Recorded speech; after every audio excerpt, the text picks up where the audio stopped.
Welcome back folks, this time I will be covering a trade that I took this week. This is an example of the Judas swing calculation silver bullet that we covered on a previous video. So let's get started.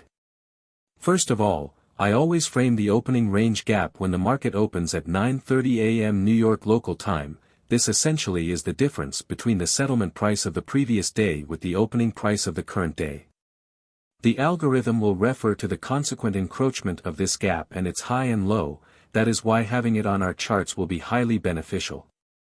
To be able to see the gap, you will have to set your charts to regular trading hours. If you take a look at those highs formed right after the opening bell, they are relative equal highs, which sets up the initial accumulation of a market maker by model.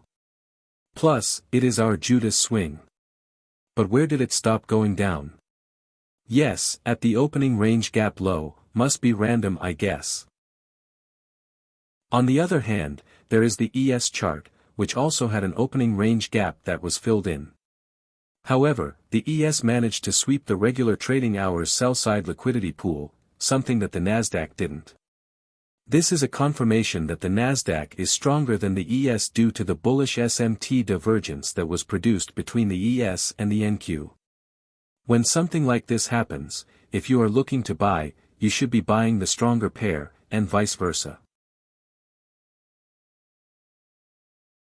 This is the ES chart using electronic trading hours. As you can see, it is really useful to have the significant lows and highs of regular trading hours transposed into electronic trading hours, since the algorithm will refer to them too. If you take a look, I have noted a bearish fair value gap that was used to trade right into the regular trading hours low. This was a trade that I took on my evaluation account, a very low hanging fruit target selling the weaker index. After sweeping the low, the market started to move higher, but with less energy than the Nasdaq due to what I said before. The ES was weaker than the Nasdaq, so we have no interest on buying the ES. Moving into the Nasdaq chart with electronic trading hours, we can see how the NQ failed to sweep the low and dropped just to close the opening range gap. In general, we see a stronger index. So, if we are bullish, we want to be buying the one that failed to raid the low, since it will be moving to the upside with more energy than the other indexes. Before moving into the trade, let's do a summary.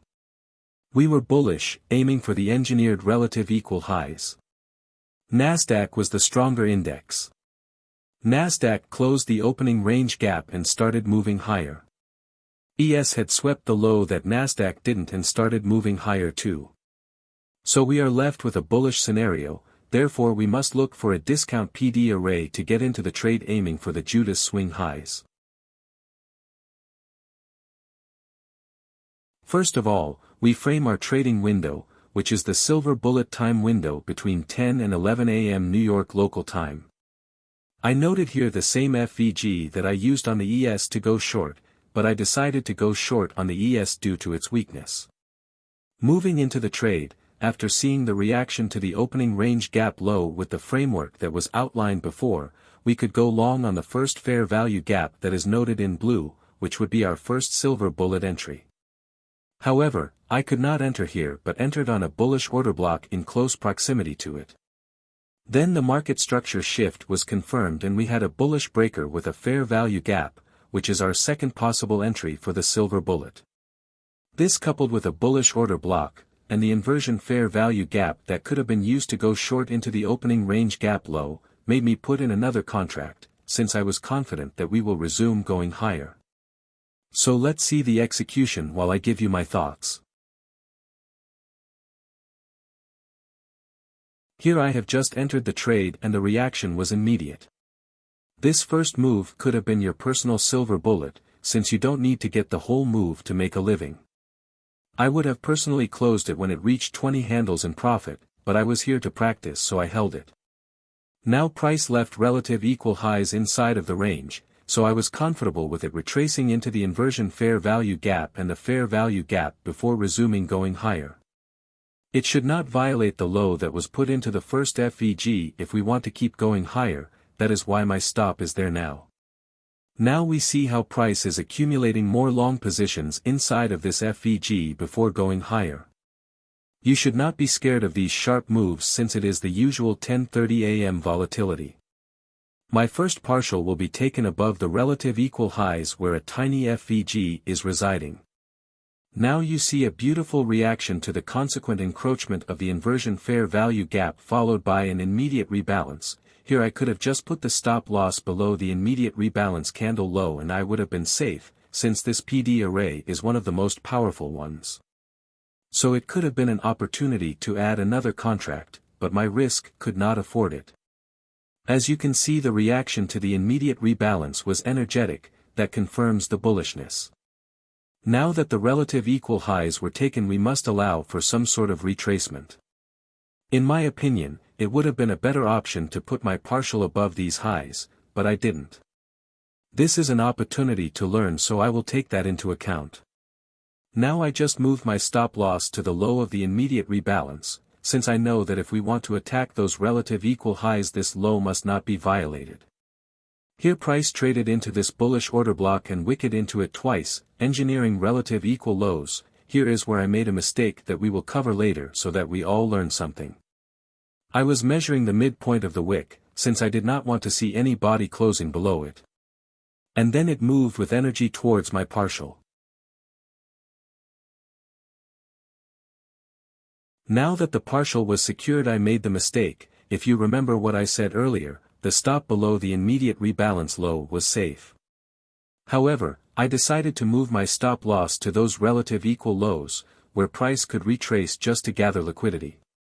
We want to avoid doing that, especially if we have already banked in some profits. Just let the trade run and don't rush moving the stop loss.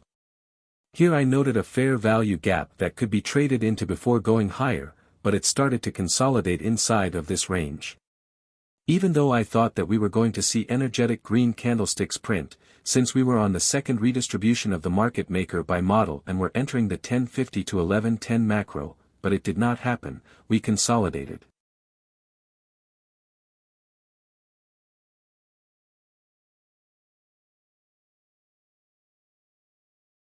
Here I noted a bullish order block that was being respected. However, I did not see that energy that I wanted.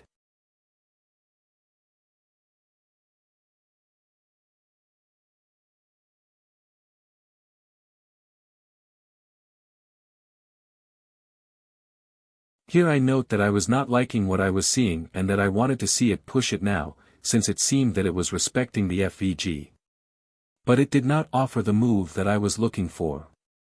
If you take a look, we are approaching the 11 a.m., where a manipulation tends to happen. You will see what I'm talking about in a few seconds.